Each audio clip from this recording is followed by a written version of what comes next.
जय हिंद साथियों, स्वागत है आपका इस YouTube चैनल परफेक्ट प्रैक्टिस पर। तो आज के इस वीडियो में हम लाए हैं आरआरबी ग्रुप डी का साइंस का प्रीवियस ईयर पेपर जो कि एग्ज़ाम हुआ था 10 तारीख 10वां महीना 2018 को, और इस डेट में होने वाले ये शिफ्ट नंबर 2 का जो है हम साइंस का क्वेश्चन डिस्कशन करेंगे।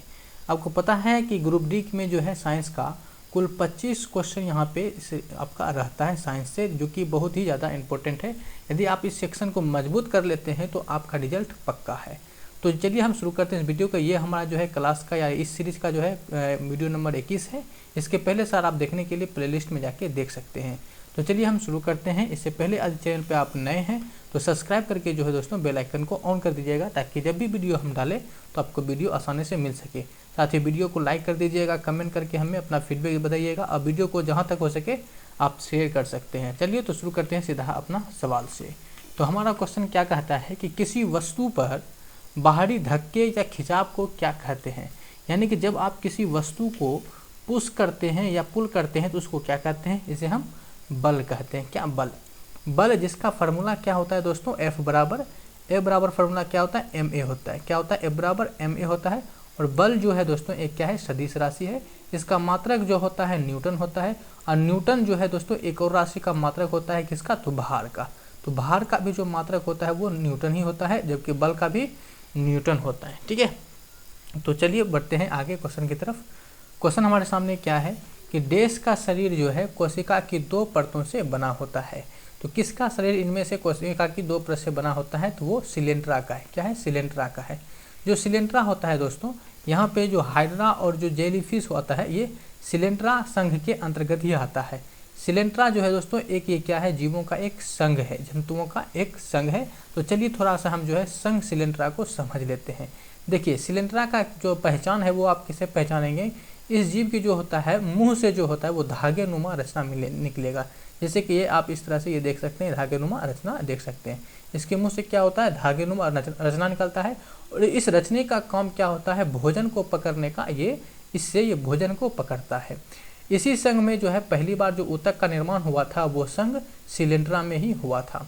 इस सिलेंट्रा का शरीर जो होता है वो 2 कोशिका का बना होता है। इसी के ऊपर जो है आपका सवाल भी आया हुआ था। तो जब भी अब इसके ऊपर इससे संबंधित क्वेश्चन आएगा वो हम जो है यहाँ पे डिस्कशन कर लेंगे। और यदि आप इतना जो है ध्यान में रख लेते हैं तो आपको यहाँ पे कोई दिक्कत इससे नहीं होगा। साथ ही साथ आपको याद नहीं होता है, हमारे चैनल पे आप बने रहिए, हम आपका रिवीजन यहाँ पे बार बार कराते रहेंगे। आपको देख के ही जो है वीडियो से आपको याद हो जाएगा। तो क्या बोले, इसकी जो सिलेंट्रा का जो शरीर होता है वो कोशिका की 2 परत से मिलकर बना होता है। जो बाह्य परत होता है उसको हम एक्टोडर्म कहते हैं, और भीतरी का जो स्तर होता है उसको हम एंडोडर्म कहते हैं।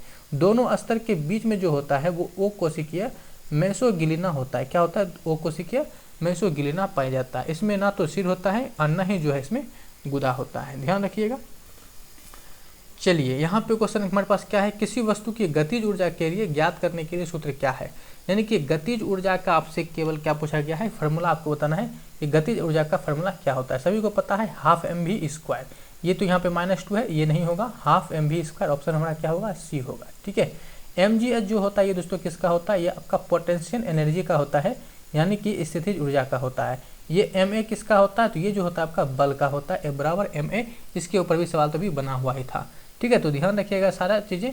यहाँ पे इस क्या होता है, हाफ mv²।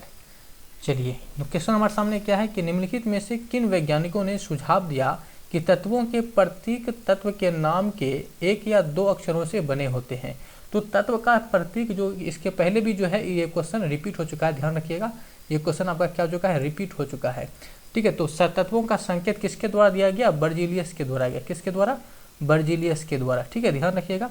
बर्जीलियस के साथ साथ जो है अब ये भी ध्यान रखिएगा कि बर्जीलियस ने तत्वों का संकेत तो दिया ही, साथ ही जो थोरियम तत्व है इसका भी खोज जो है बर्जीलियस का ही द्वारा दिया गया। और उत्प्रेरण का भी जो खोज करता है वो बर्जीलियस ही है।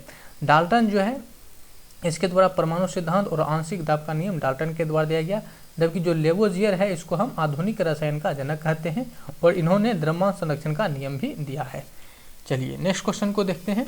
निम्नलिखित में से कौन सा पौधा जंगली गोभी से उत्पन्न नहीं होता है। किससे, जंगली गोभी से उत्पन्न नहीं होता है। तो इसमें तो गोभी तो हट ही जाएगा, क्योंकि गोभी तो उत्पन्न होता है। ठीक है, गोभी उत्पन्न होता है। तो कौन नहीं होता है, तो मूली जो है वो नहीं होता है। आप मूली को देखे होंगे, यहाँ पे आप पिक्चर में भी देख सकते हैं, ये मूली को इसको हम लोग क्या करते हैं, खा भी जाते हैं, कभी नमक मिला के, तो कभी जो है इसी तरह से खा जाते हैं, और कभी कभी इसका जो छिलका होता है वो छिल के खाते हैं, या कभी जब खेत से उखाड़ते हैं तो ऐसे ही मुंह में लेके खा जाते हैं, आपको पता होगा, इसको मूली कहते हैं। कौन सा उपकरण विद्युत प्रवाह के तापन प्रभाव पर आधारित नहीं है? तो विद्युत तापन प्रभाव पे जो है, विद्युत धारा के तापन प्रभाव पे कौन आधारित नहीं है, इसके बारे में बताना है। तो इसमें कौन नहीं है, तो माइक्रोवेव जो है ये नहीं है। क्या है, माइक्रोवेव ये नहीं है।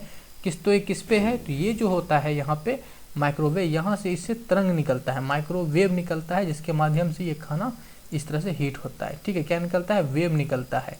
तो ये जो है माइक्रोवेव, इस पे तापन प्रभाव पे आधारित नहीं होता है। चलिए क्वेश्चन हमारे सामने क्या है, देखिए, निम्नलिखित में से कौन सा WBC के बारे में सही नहीं है? तो WBC यानी कि वाइट ब्लड कार्पल्स या सेल के बारे में जो है सही नहीं है, जिसको हम श्वेत रक्त कण कहते हैं, इसके बारे में कौन सा कथन सही नहीं है? केंद्रित, तो ये सही है। वे सैनिक के रूप में कार्य करते हैं और रोगाणुओं को मारते हैं, तो ये कथन भी क्या है, सही है। आकार, तो आकार के बारे में हटाइए, इसकी आकृति अमेबीय या फिर वृत्ताकार, तो सही है आपका। तो इसमें ऑप्शन हमारा क्या जाएगा, आकार जो है, आकार का जो डाटा दिया गया है, ये डाटा इसका गलत दिया हुआ है। ठीक है, अच्छा, RBC का जो होता है जीवन काल वो कितना होता है, ये भी आपको ध्यान में रखना, क्योंकि इसमें भी पूछ लेता है। तो इसका ज़्यादा जो है नहीं होता है, वो 2 से 5 दिन जो होता है इसका, 2-4 दिन बोल सकते हैं, 2 से 5 दिन जो इसका जीवन काल होता है। ठीक है, चलिए क्वेश्चन देखते हैं आगे। संक्षारण का कारण सबसे अधिक किसमें होता है? तो संक्षारण का मतलब क्या हो गया, एक तरह से जंग लगना।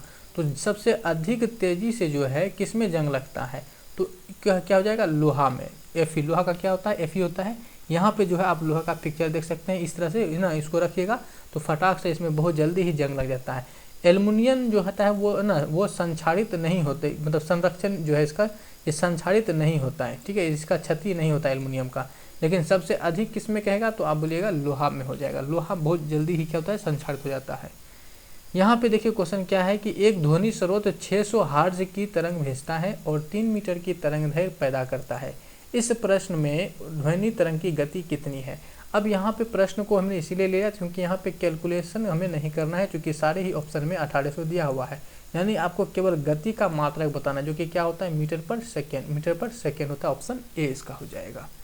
चलिए क्वेश्चन हमारे सामने नया आ गया है कि ध्वनि का प्रसार देश में अधिकतम होता है। तो ध्वनि का प्रसार जो होता है क्या चीज़ में अधिकतम होता है, तो ठोसों में जो होता है ध्वनि का प्रसार सबसे अधिकतम होता है। तो 1 नंबर पर हमारा ठोस हो जाएगा।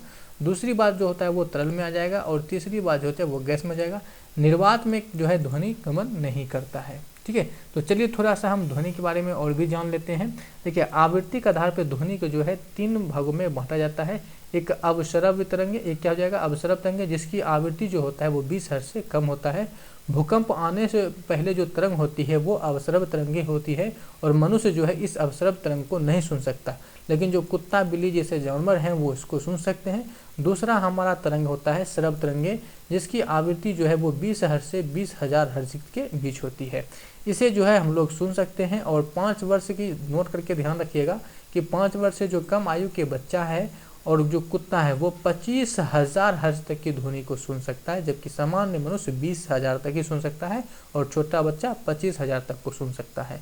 प्रावश्रव्य तरंगे किसको कहते हैं, तो 20,000 हर्ट्ज से अधिक की जो तरंग होती है उसको हम प्राश्रव्य तरंग कहते हैं, जिसको हम मनुष्य नहीं सुन सकते हैं। लेकिन जो डॉल्फिन है, चमगादड़ है, कुत्ता बिल्ली इत्यादि इसके तरह जो जानवर है वो आसानी से इसको सुन सकता है। डॉल्फिन के बारे में एक चीज़ याद रखिएगा कि डॉल्फिन जो है वो 1.5 लाख हर्ट्ज तक की वाले जो ध्वनि होता है उसको भी ये सुन सकता है। क्वेश्चन ये है कि यौगिक इतना का नाम क्या नाम है। देखिए, पहली बात तो ये है दोस्तों कि ये जो है क्वेश्चन यहाँ पे थोड़ा सा इसमें मिस्टेक है, क्योंकि यहाँ पे CS2 नहीं, यहाँ पे CS3 यहाँ भी होगा। ठीक है, अब यहाँ पे बताना इसका नाम क्या होगा। तो ये कितने कार्बन है, 2 कार्बन है। आपको हमने केमिस्ट्री के न्यूमेरिकल में बताए हैं, यदि आप नहीं देखे हैं तो आपको बता देंगे। आप प्लेलिस्ट में जाके वहाँ पे देख सकते हैं, केमिस्ट्री का न्यूमेरिकल मिल जाएगा। अब यहाँ पे क्या कह रहा है कि यहाँ जो है इसका नाम क्या है, तो 2 कार्बन को हम क्या कहते हैं, एथ कहते हैं। तो एथ कहाँ है, यहाँ पे, और किसी में भी एथ नहीं है, तो यहाँ पे हमारा एथेन इसका हो जाएगा। ऐसे आपको याद होगा तो एथेन है, लेकिन क्या केवल कार्बन को गिन के भी जो है आप बता सकते थे, इसका एथेन हो जाएगा। ठीक है, और हमने गिनने के लिए बताया भी है। ऑक्टेव्स के न्यूलेंस के नियम के अनुसार डैश जो गुणों में कोबाल्ट और निकेल जैसा है, इन तत्वों से बहुत दूर रखा गया है। तो किसको जो है, जो कोबाल्ट और निकेल से मिलता है वो कौन है, देखिए कोबाल्ट और निकेल से गुण जो खाता है वो लोहा को मिलता है। क्या लोहा को इससे दूर रखा गया है? तो ये चलिए हम थोड़ा सा न्यूटन्स का जो है नियम, अष्टक नियम लाते हैं, सारा गमे पाधी निशा वाला, ठीक है। तो ये है न्यूटन्स के अष्टक नियम का आवर्त। अब यहाँ पे जो देखिए आप, ये आपका कोबाल्ट और निकेल रहा, ठीक है, और इसका मेल हमने क्या बोला, लोहा से, इसका मेल जो गुण होता है वो लोहा से मेच खाता है, लेकिन ये जो है इसको लोहा को देखिए कहाँ पे, यहाँ रख दिया गया, ठीक है। तो हमारा आंसर क्या बनेगा? लोहा बनेगा। अच्छा, Fe इसको की फेरम से लिया गया है लोहा को लैटिन नाम से। इसकी परमाणु संख्या जो होता है वो 26 होता है। कितने होता है? 26। आपको बताना है कमेंट करके कि जो लोहा का संयोजकता होता है वो कितना होता है, ठीक है। चलिए क्वेश्चन नेक्स्ट हमारे पास है कि 10 वोल्ट के विभवांतर वाले दो बिंदुओं में किया गया कार्य जो है 30 जूल है। तो दो बिंदुओं के बीच प्रवाहित होने वाले विद्युत आवेश कितनी होगी? तो विद्युत आवेश कितनी होगी यहाँ पे पूछा गया है। तो सिंपल से 3 तो आना ही आना है, लेकिन आवेश का मात्रक क्या होता है? तो आवेश का मात्रक जो होता है वो कूलम होता है। तो ऑप्शन हमारा क्या हो जाएगा? यहाँ डी हो जाएगा, ठीक है। ओम जो होता है दोस्तों ये प्रतिरोध का मात्रक होता है। एम्पियर जो होता है ये विद्युत धारा का मात्रक होता है। जूल जो होता है ये आपका कार्य का मात्रक होता है, ठीक है, या ऊर्जा का मात्रक होता है। चलिए, प्रकाश संश्लेषण की क्रिया में पौधे किस ऊर्जा का उपयोग करते हैं? तो प्रकाश संश्लेषण में जो पौधा होता है वो किस प्रकार की ऊर्जा का प्रयोग करता है? यहाँ पिक्चर में जैसे कि आप देख रहे हैं ये सूर्य है, सूर्य से जो है वो क्या हो रहा है? प्रकाश ऊर्जा आ रही है, प्रकाश ऊर्जा ये आ रही है। तो ये जो है किस संश्लेषण में पौधे किस ऊर्जा का उपयोग करते हैं? तो ये सौर ऊर्जा का उपयोग करते हैं। सूर्य प्रकाश का उपयोग कर रहे हैं, किसका? सौर ऊर्जा का उपयोग करते हैं, ठीक है। बस समझ में आ रहा है? प्रकाश ऊर्जा का पौधे किस ऊर्जा का उपयोग करते हैं? ये सौर ऊर्जा का उपयोग करते हैं। और सौर ऊर्जा को किस में बदलता है? रासायनिक ऊर्जा में बदलता है, ठीक है।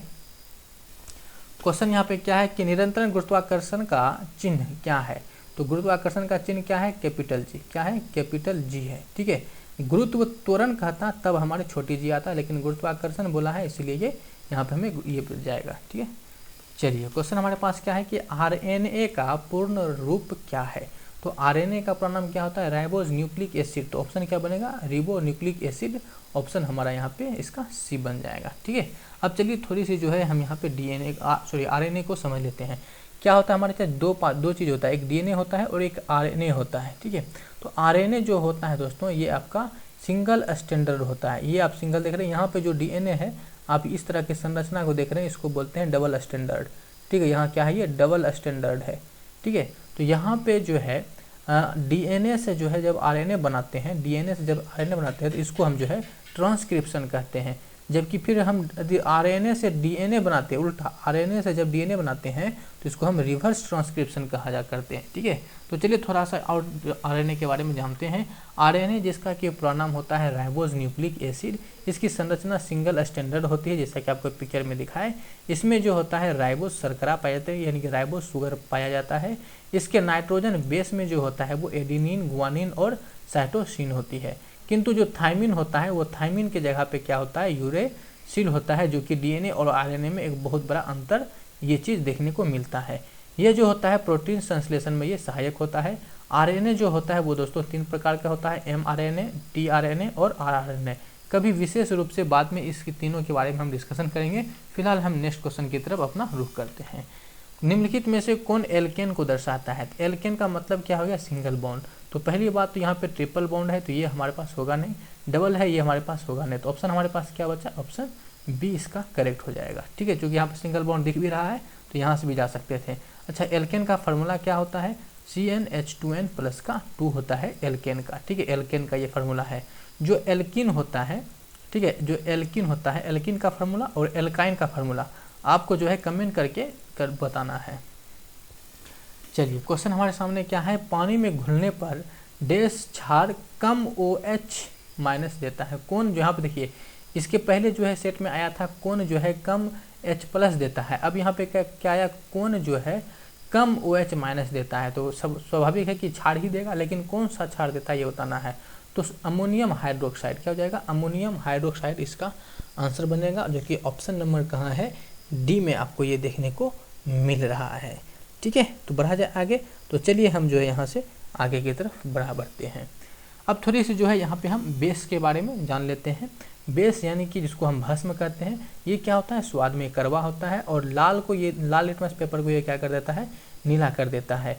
और ये जो होता है जल से अभिक्रिया करता है जब ये हाइड्रोजन गैस को छोड़ता है। इसकी पीएच वैल्यू जो है वो 7 से अधिक होता है। और पीएच स्केल जो है वो दिया गया था किसके द्वारा, तो सोरेनसन के द्वारा। आपको कमेंट करके बताना है कि पीएच स्केल पर कितना से कितना तक की नंबर दर्शाया हुआ रहता है। ठीक है, उदासीन विलयन का पीएच मान जो होता है वो 7 होता है। इसके पहले सेट में हम जो क्वेश्चन पूछे थे उसमें जो है आपने एक स्टूडेंट थे उन्होंने जवाब दिए थे, उसका जो है बहुत बहुत धन्यवाद कि आपको पता था। ठीक है, यदि आप जानते हैं तो आपको बताना है कि यहाँ से जो है स्केल पे जो है पीएच स्केल पे कितने अंक दर्शाया हुआ रहता है। चलिए क्वेश्चन हमारे सामने है कि देश अंग्रेजी प्राकृतिकवादी, भूवैज्ञानिक और जीव विज्ञानी है जो विकास से संबंधित विमान में उनके योगदान के लिए जाने जाते हैं। तो विकास से संबंधित तो कौन है, तो वह है चार्ल्स रॉबर्ट डार्विन। कौन है, चार्ल्स रॉबर्ट डार्विन। ठीक है, तो दोस्तों इस तरह से जो है हमने क्या किया, इस सेट को कंप्लीट किया। आप देख रहे थे यूट्यूब चैनल परफेक्ट प्रैक्टिस। यदि आपने चैनल को अभी तक सब्सक्राइब नहीं किया है तो इसको सब्सक्राइब करके बेल आइकन को ऑन कर लीजिए। वीडियो को अभी तक लाइक नहीं किया है तो लाइक कर दीजिएगा। अभी कमेंट करके अपना फीडबैक और जो हमने सवाल पूछा वो हमें ज़रूर बताइएगा, और वीडियो को जहाँ तक हो सके शेयर जरूर कीजिएगा। मिलेंगे बहुत जल्द नेक्स्ट वीडियो में, तब तक के लिए आप अपना सहयोग हम पे बनाए रखें। तब तक के लिए मिलते हैं नेक्स्ट वीडियो में। जय हिंद।